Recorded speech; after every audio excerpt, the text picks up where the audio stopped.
A reading from the book of 2 Samuel. Today is October 8th. Our reading from 2 Samuel is chapter 18. David mustered the troops who were with him and set over them captains of thousands and captains of hundreds. David sent out the troops 1/3 under the command of Joab, 1/3 under the command of Joab's brother Abishai, son of Zeruiah, and 1/3 under the command of Ittai the Gittite. And David said to the troops, I myself will march out with you.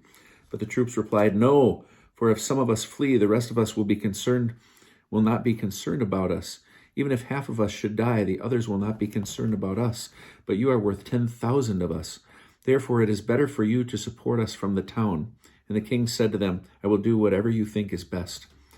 So the king stood beside the gate as all the troops marched out by their hundreds and thousands. The king gave orders to Joab, Abishai, and Ittai, Deal gently with my boy Absalom for my sake.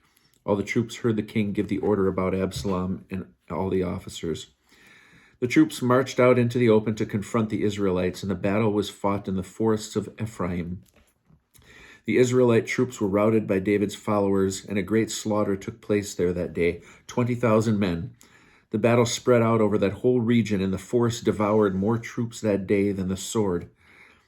Absalom encountered some of David's followers. Absalom was riding on a mule, and as the mule passed under the tangled branches of a great terebinth, his hair got caught in the terebinth. He was held between heaven and earth as the mule under him kept going. One of the men saw it and told Joab, I have just seen Absalom hanging from a terebinth. Joab said to the man who told him, You saw it? Why didn't you kill him then and there? I would have owed you 10,000 shekels, 10 shekels of silver and a belt. But the man answered Joab, Even if I had 1,000 shekels of silver in my hands, I would not raise a hand against the king's son. For the king charged you and Abishai and Ittai in our hearing, Watch over my boy Absalom for my sake. If I betrayed myself and nothing is hidden from the king, you would have stood aloof. Joab replied, Then I will not wait for you. He took 3 darts in his hand and drove them into Absalom's chest. Absalom was still alive in the thick growth of the terebinth, when 10 of Joab's young armbearers closed in and struck at Absalom until he died. Then Joab sounded the horn, and the troops gave up their pursuit of the Israelites, for Joab held the troops in check. They took Absalom and flung him into a large pit in the forest, and they piled up a very great heap of stones over it. Then all the Israelites fled to their homes. Now Absalom in his lifetime had taken the pillar which is in the valley of the kings and set it up for himself, for he said, I have no son to keep my name alive. He named the pillar after himself, and it has been called Absalom's monument to this day. Ahimaaz, son of Zadok, said, Let me run and report to the king that the Lord has vindicated him against his enemies.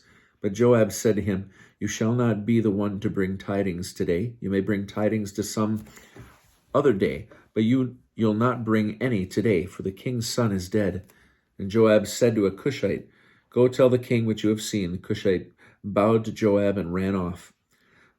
But Ahimaaz, son of Zadok, again said to Joab, No matter what, let me run too behind the Cushite.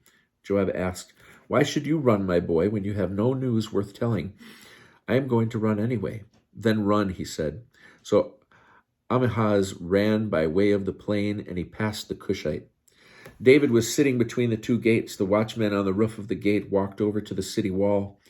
He looked up and saw a man running alone. The watchman called down and told the king, and the king said, If he is alone, he has news to report. As he was coming nearer, the watchman saw another man running, and he called out to the gatekeeper, There is another man running alone. And the king said, That one too brings news. The watchman said, I can see that the first one runs like Ahimaaz, son of Zadok. To which the king replied, He is a good man, and he comes with good news. Ahimaaz called out and said to the king, All is well. He bowed low with his face to the ground and said, Praise be the Lord your God, who has delivered up the men who raised their hand against my lord and king. The king answered, Is my boy Absalom safe? And Ahimaaz answered, I saw a large crowd when your majesty's servant Joab was sending your servant off, but I don't know what it was about. The king said, Step aside and stand over there. He stepped aside and waited. Just then the Cushite came up, and the Cushite said, Let my lord the king be informed that the Lord has vindicated you today against all who rebelled against you. The king asked the Cushite, Is my boy Absalom safe? And the Cushite replied, "May the enemies of my lord the king and all who rose against you to do you harm fare like that young man." The king was shaken.